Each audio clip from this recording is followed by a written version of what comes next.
Talent से मुझे एक पहचान मिली और एक इज्जत। मैं एक पेज में अपनी सारी फीलिंग्स को लिख के रखा। घर वाले हर चीज़ के लिए अगेंस्ट में थे, जो मेरा टैलेंट था उसके कारण।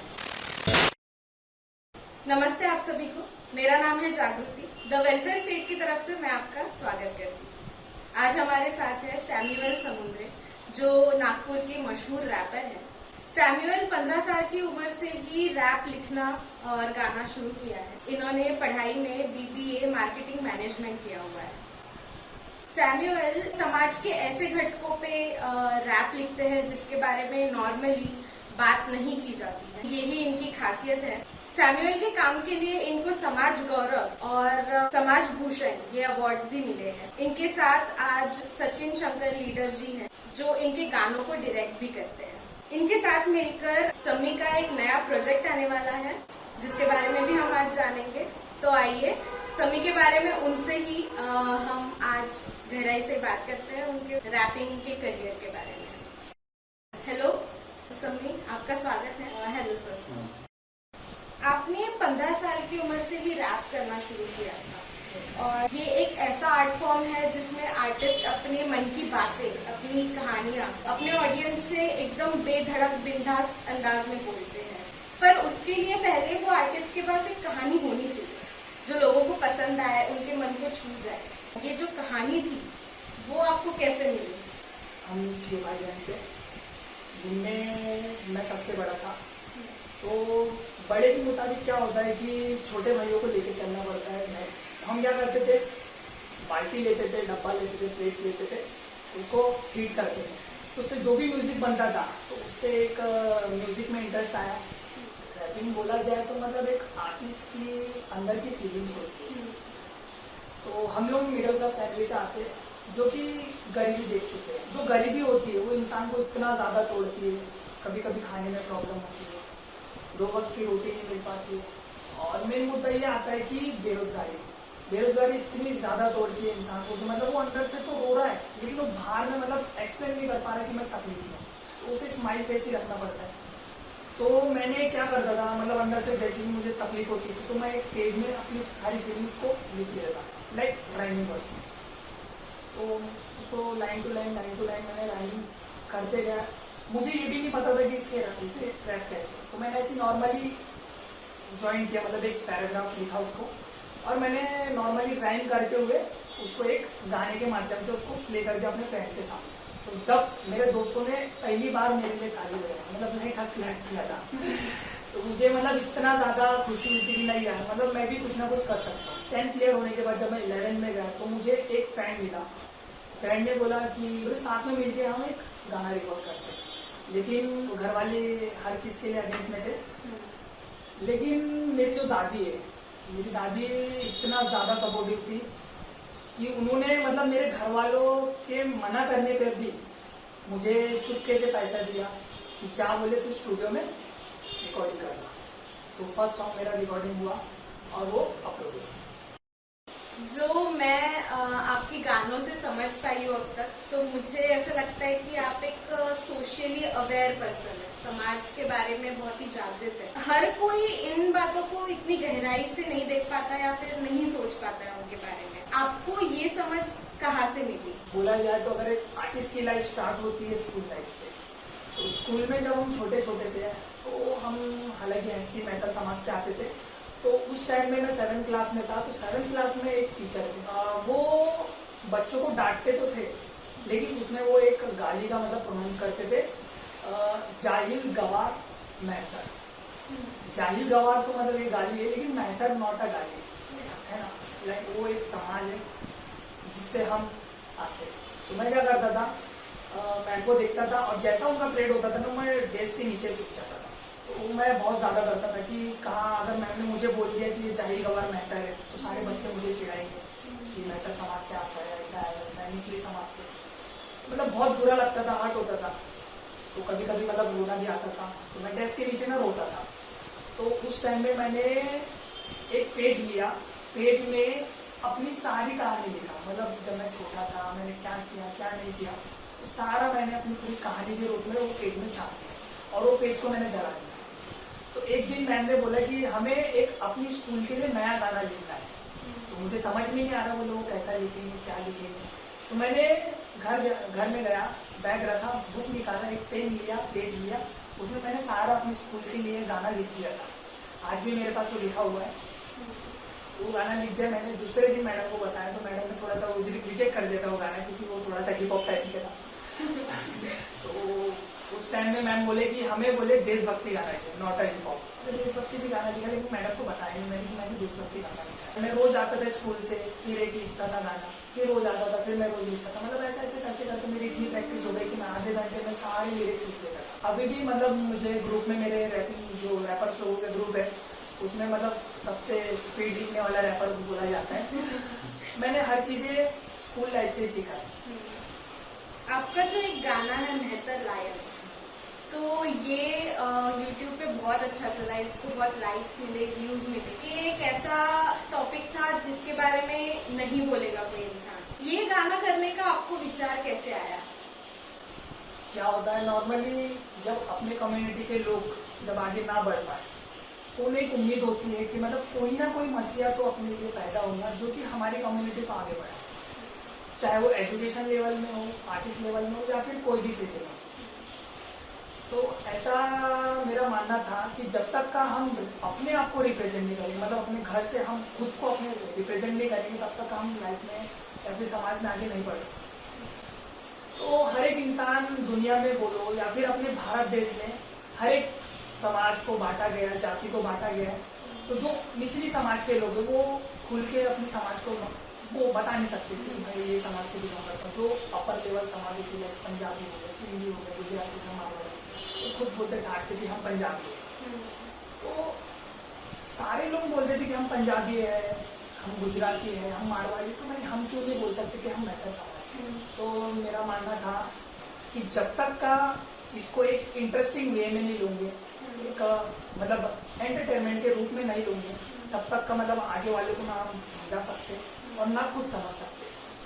तो मैंने द लायंस ऑफ मेहतर गाना बहुत ही तकलीफ से लिखा है। मतलब जब मैं मुंबई में था तो धारावी में क्या होता था, एक रैपर लोग का ग्रुप होता था। उधर में बड़े बड़े समाज के लोग ही थे, कोई भी निचली समाज का नहीं था, मुझे छोड़ के।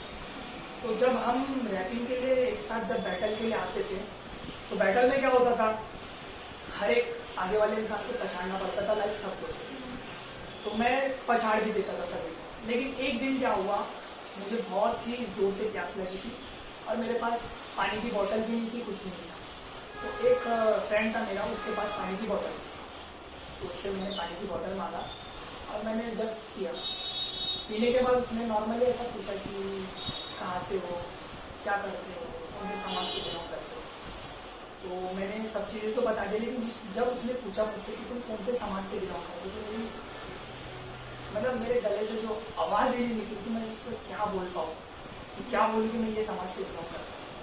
हालांकि मैंने हिम्मत करके मैंने बोल दिया उसको। दूसरे दिन जब हम बैटल के लिए आए तो सारे रैपरों को बात पता चल चुकी थी कि ये मेहतर समाज से बिलोंग करता है और ये निचले समाज का बनता है। तो उस टाइम में ना तो कोई बोल रहा था कि चलो बैटल करते हैं, मुझे सिर्फ एक ही बात बोला जा रहा था कि भाई तुम थोड़ा सा साइड कर देंगे। उस टाइम में मुझे समझ में नहीं आया कि ये क्यों हो रहा है मेरे साथ।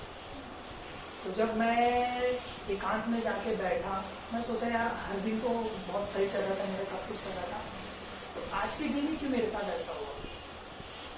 तो ऑटोमेटिकली मेरे आंखों से ना आंसू निकलने लगे। तो मैंने उसी टाइम में, रात में लाइट गोल हो चुकी थी, अंधेरे में मैंने एक पेज लिया, आंसू निकल रहे थे आंखों से, मैंने द लायंस ऑफ मेहतर गाना पूरा छाप दिया, पूरा टोटली। मुझे ज़्यादा नहीं, 1 घंटा लगा हुआ पूरा गाना लिखने के लिए।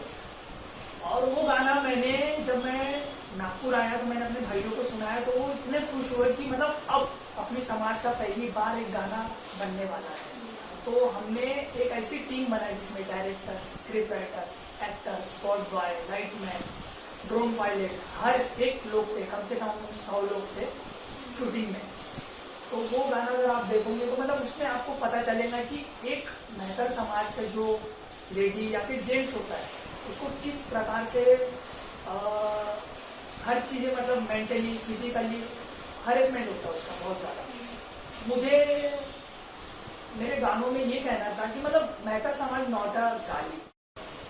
जो भी आपने उसमें कहना चाहा है वो गाने के माध्यम से हमको समझ में आ रहा है, और ये आपके लिए बहुत अच्छी एक उपलब्धि है कि लोगों तक आपकी मन की बात पहुंच रही है। आपको जो 2 अवार्ड्स मिले हैं, समाज गौरव और समाज भूषण, तो इसके बारे में हम थोड़ा जानना चाहेंगे कि ये कब हुआ और किस संस्था की तरफ से आपको ये मिला, और उन्होंने आपको कैसे रिकॉग्नाइज किया। समाज गौरव और समाज भूषण अवार्ड हमारे समाज का एक ऐसा अवार्ड है जो कि 50 के बाद ही देता है। मतलब जो 50 साल की उम्र के होते हैं, जो समाज के लिए बड़ा काम करते हैं, जो समाज को आगे बढ़ाने का काम करते हैं, तो उनको मिला है। मैं अपने समाज का एक ऐसा बंदा हूँ जिसे सबसे छोटी उम्र में समाज गौरव और समाज भूषण से सम्मानित किया गया।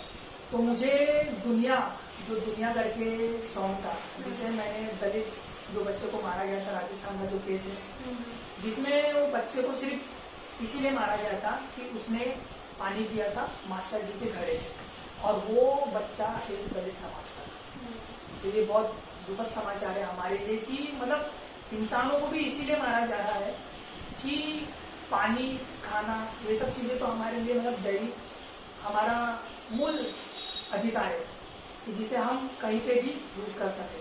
तो उसके लिए मैंने बनाया था वो गाना। तो उसके माध्यम से मुझे मतलब इतने ज़्यादा समाज के लोग इंकरेज हुए, प्रोत्साहित हुए कि मतलब ये बंदा है जो अपने गानों के माध्यम से समाज को आगे बढ़ा के लेके जा रहा और समाज को आगे बढ़ाएगा। तो एक उम्मीद थी सभी को कि नहीं, ये बंदे को मतलब समाज गौरव, समाज भूषण देना चाहिए। तो मुझे छोटी सी उम्र में समाज गौरव और समाज भूषण दिया। आप बहुत छोटी उम्र से रैप कर रहे हैं, तो ये डिसीजन कब लिया कि नहीं, मुझे रैपिंग ही फुल टाइम करना है, मतलब इसी में करियर करना है, मैं और कुछ नहीं करूँगा, इसी में फोकस के साथ आगे बढ़ूंगा, तो ये कब सोचा? जब मेरा 12th क्लियर हुआ, मैंने BBA में एडमिशन किया, तो उस टाइम में क्या होता था, मतलब जिस टाइम मेरा एडमिशन हुआ, तो उस कॉलेज में मतलब एक भी रैपर नहीं था, एक भी सिंगर नहीं था, एक भी म्यूजिक राइटर, मतलब एक भी सॉन्ग राइटर नहीं था। मैं पहला बंदा था अपने कॉलेज का जो पहली बार ही, मतलब पहले दिन ही कॉलेज गया और मिस्टर पेशियस बन गया। तो सभी स्टूडेंट शॉक में हो गए कि मतलब ये बंदा पहले दिन ही आया और ये मिस्टर पेशियस का किताब कैसा इसको मिल गया। तो लाइक मेरा रैपिंग जो मेरा टैलेंट था उसके कारण, तो एक दिन मैंने ऐसा ही नॉर्मली रैप लिखा और अपने कॉलेज में जाके बोल दिया, और बाकी लोग मतलब शौक में थे कि मतलब ये बंदा इतने सादे कपड़े पहन के सादे लुक में आके मतलब इतना बड़ा टैलेंट जो है रैपिंग बोले तो मतलब उनको लगता है कि ऐसा डैड लोग बाल होंगे, हर जगह मतलब कुछ समय टैटू होंगे हमने चेहरे में, मतलब एक हिप हॉप टाइप का लुक होगा। जब मैंने स्टार्ट किया बोलना, तब लोग शॉक हो गए कि ये बंदा भी मतलब कर सकता है रैपिंग। तो उस टाइम में सभी लोग शॉक हो गए थे, और जो टीचर्स लोग थे वो सारे लोग दीवाने हो गए थे मेरे। तो उसके बाद से मतलब मुझे कॉलेज में जाना आना कुछ भी ज़रूरत नहीं थी, डायरेक्टली मेरे कॉल में हर चीज़ काम हो जाता था। तो हालांकि वो बहुत अच्छी बात है कि मतलब मुझे एक मेरे टैलेंट से मुझे एक पहचान मिली और एक इज्जत मिली। तो उसके बाद से मैंने मन में सोच ही लिया था कि नहीं यार, मुझे जिस चीज़ से इज्जत मिलती है, शोहरत मिलती है, मैं वो चीज़ में आगे बढ़ूँ। बहुत अच्छा डिसीजन था आपका। आज हमें बहुत सारे उसकी मिल रही है देखने के लिए रिजल्ट्स। सो जो 4G जनरेशन, ये एक शॉर्ट फिल्म है, और मैं इसको समझती हूँ कि एक थोड़ा रैप म्यूजिकल शॉर्ट फिल्म है। तो ये मतलब आप नॉर्मली गाने बनाते हैं, तो शॉर्ट फिल्म का आइडिया कैसे आया, मतलब किसका था ये आइडिया? जी, तो आप बताइए इसके बारे में। हुआ ऐसा कि मैं सबसे पहले बता दूं हाँ। कि अगर मैं आज डायरेक्शंस में हूँ और इस तरह की डायरेक्शन कर रहा हूँ, तो उसका एक ही रीजन है सम्मिल। हुआ क्या कि मैं दूसरी फिल्म देख रहा था एक्चुअली, नारी बेस्ड फिल्म थी वो, और वो भी से सोशल मुद्दों को जागरूक करती थी। तो उसी समय में 4G जैसे ड्रामा था मेरा, वो फिल्म नहीं थी, तो उस पर ड्रामा लिखने वाला था उसका। बट इंसिडेंटली क्या हुआ, एक इवेंट था सोशल, उसमें सम्मी जी मुझे मिले और हमारा ऐसा चर्चा हुआ। तो सम्मी का उस समय मैंने रैप देखा अपना दुनिया वाला, और मैं हाईली इंस्पायर्ड हुआ उस चीज से कि ये बंदा इतना इतना डेडिकेटेड है अपने काम के प्रति, और राइटिंग की जो स्किल्स है इसकी, मैंने रैप सुने बहुत, हम सभी रैप सुनते हैं, जी। तो अपन रैप की अगर बात करेंगे ना, तो अपने जो रैप होते हैं आज के वो असली ज्यादा होते हैं, बट सम्मी के रैप में वो बात नहीं थी। नहीं। सम्मी के रैप में बात थी कि वो जादू कर रहा था लोगों को, Yes. और अच्छे रैप दे रहा था, जिसको मैं भी सुन सकता हूँ, मेरे साथ मेरे पिताजी भी सुन सकते हैं, और हमारा बच्चा भी सुन सकता है। There is no barrier to generation barrier, we can say that. Yes. तो ये मुझे ध्यान में आया, तो सम्मी और मेरी मुलाकात होने लगी फिर, तो मैंने सम्मी का पहला एल्बम डायरेक्ट किया, और वो एल्बम था स्नेक। हम बोलते हैं ना कि अकेला मैं या सम्मी, ये हम कुछ नहीं करते। हमारी टीम का एक एक मेंबर इतना डेडिकेटेड है हमारे प्रति कि आप यकीन नहीं करेंगे, उनको भूखे पैसे हम लोग करा लेते काम। उनको बेचारे ये नहीं बोलते कि सर हमको नाश्ता करा दो, सर हमको चाय पिला दो, हम देंगे तभी वो करते हैं। तो वो डेडिकेशन वाली टीम हमको मिली, इसलिए हम यहाँ तक पहुंचे। रही बात 4G जनरेशन की, तो मैं ये जब लिख रहा था ना, तो मैं एक पेपर में कहीं तक पढ़ रहा था कि एक बच्चे ने मोबाइल के लिए आत्महत्या कर ली, क्योंकि उसके बाप ने उसको मोबाइल नहीं दिया। तो मेरे दिमाग में ये चीज आई कि मोबाइल हमारे दिमाग में जो 14 से लेकर 18 साल के बच्चे या 21 साल के बच्चे ना समझ होते हैं, उनके दिमाग में क्या इम्पैक्ट डालता है करके। सम्मी की बहुत ज्यादा मेहनत थी उसमें, पूरा टीम इसका था, मेरा डायरेक्शन का पहला, और अगर ये नहीं होता तो मैं यहाँ नहीं होता। डायरेक्शन इसलिए सिखाया, मतलब इसी की वजह से मैं डायरेक्शन में आया हूँ फिल्म को लेकर। ऐसा मेरा सफर शुरू हुआ 4G जनरेशन का। जी, बहुत अच्छा लगा सुन। आप दोनों से मेरा ये सवाल है कि आप लोग आगे फ्यूचर में क्या आपके प्लान्स है, लाइफ का गोल क्या है? लाइफ का गोल यही है कि हम अपनी कला के माध्यम से, अपनी राइटिंग के माध्यम से जो यूथ है, उस यूथ को और अपने आप को, खुद को भी आदमी करता ही है, तो हम उसे इस्टेब्लिशमेंट करें और लोगों का विजन क्लियर करें यूथ का। कम से कम दिशा पकड़ो अपनी अच्छी, कोई भी दिशा पकड़ो, पर बाय हर्ट करो और उसको अचीवमेंट करो विदाउट एनी बैक ट्रैक में जाके। इस फील्ड में बैक ट्रैक बहुत ज्यादा होते हैं। इसमें न्यू वीडियो देखने के लिए इसे सब्सक्राइब करें। Thank you so much. तो मैं इसे देखता हूँ, मुझे करना चाहिए। जब मेरा ऊपर वाले ने मुझे बख्शा है, मुझे इस टैलेंट से इस नवाजा है, तो मैं समाज के लिए कुछ करूँ करके इस फील्ड में। बहुत सारे समाज सुधारक को मैं पढ़ता हूँ, बाबा साहब को मैं पढ़ता हूँ बहुत सारा, तो उनसे मुझे इंस्पिरेशन मिलती रहती है।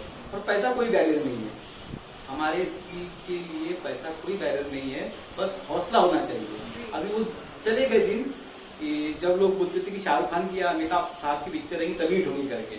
अभी आपका स्किल बोलता है। कांतारा, नागराज मंजुड़े साहब, जयंती के डायरेक्टर साहब ये साबित कर चुके हैं कि अगर आपके पास टैलेंट है, स्किल्स है, तो नोबडी कैन स्टॉप यू।